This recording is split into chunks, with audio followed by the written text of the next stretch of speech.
We provide you the platform to turn your dreams into reality. Give wings to your aspirations with KR Mangalam University. खालिस्तानियों को चुनौती, भारत का खेल, मोदी को बुलावे से ट्रूडो की टूटी अकड़, G7 में होगा जलवा, हर प्रोपेगेंडा फेल। भारत को आधिकारिक रूप से कनाडा में होने जा रहे G7 समिट के लिए न्योता मिला तो कनाडा और भारत के रिश्तों पर बात होने लगी।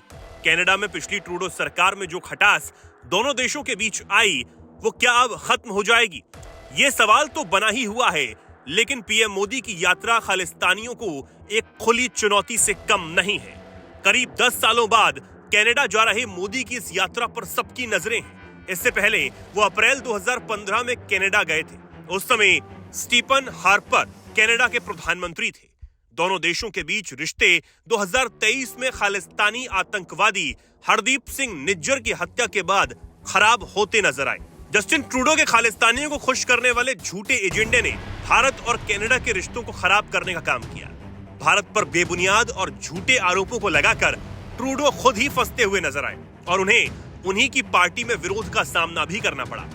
भारत की ताकत और जलवे को देखकर उनकी पार्टी और कनाडा के तमाम और भी नेता उन्हें समझाते हुए नजर आए, लेकिन वो नहीं माने। लेकिन अब मार्क कार्नी के प्रधानमंत्री बनने के बाद भारत को मिला G7 का न्योता खालिस्तानी एजेंडे और ट्रूडो के झूठ पर करारा हमला है। पीएम मोदी को न्योता मिला तो खालिस्तानियों को मिर्ची लगनी ही थी। विरोध प्रदर्शन होने लगे, मोदी और भारत को धमकी दी जाने लगी, लेकिन अब इस धमकी और विरोध का कोई भी असर देखने को नहीं मिल रहा। वहीं प्रधानमंत्री नरेंद्र मोदी के न्योता स्वीकार कर मार्क कार्नी से जल्द मिलने की इच्छा ने यह दिखा दिया कि भारत और कनाडा के बीच रिश्ते फिर से सुधर सकते हैं। कनाडा ने खराब रिश्तों के बीच भी भारत को न्योता देकर जो पहल की है, उसे भारत ने स्वीकार किया है। G7 ग्रुप का हिस्सा ना होते हुए भी कनाडा के भारत को न्योते ने यह दिखा दिया कि भारत की शक्ति आज क्या है। भारत के साथ बैर रखना खुद के लिए भी कितना बुरा हो सकता है। वहीं अगर ये न्योता नहीं आता तो उसका अंजाम भी क्या होता, ये भी कनाडा के कुछ जानकारों ने ही सरकार को बता दिया था। लेकिन अब भी खालिस्तानी गतिविधियां, धमकियां कनाडा में हावी ही है।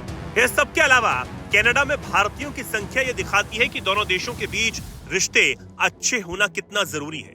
कनाडा में रह रहे 30 लाख भारतीयों के लिए कनाडा एक अहम देश बन गया है। ऐसे में कनाडा और भारत के रिश्ते आने वाले दिनों में अच्छे हों, यही उम्मीद अब लगाई जा रही है।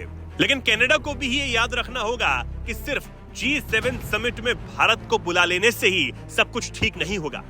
उसे अपने देश में सिर उठाए घूम रहे खालिस्तानी एजेंडे को कुचलना होगा और इसे तबाह करना होगा।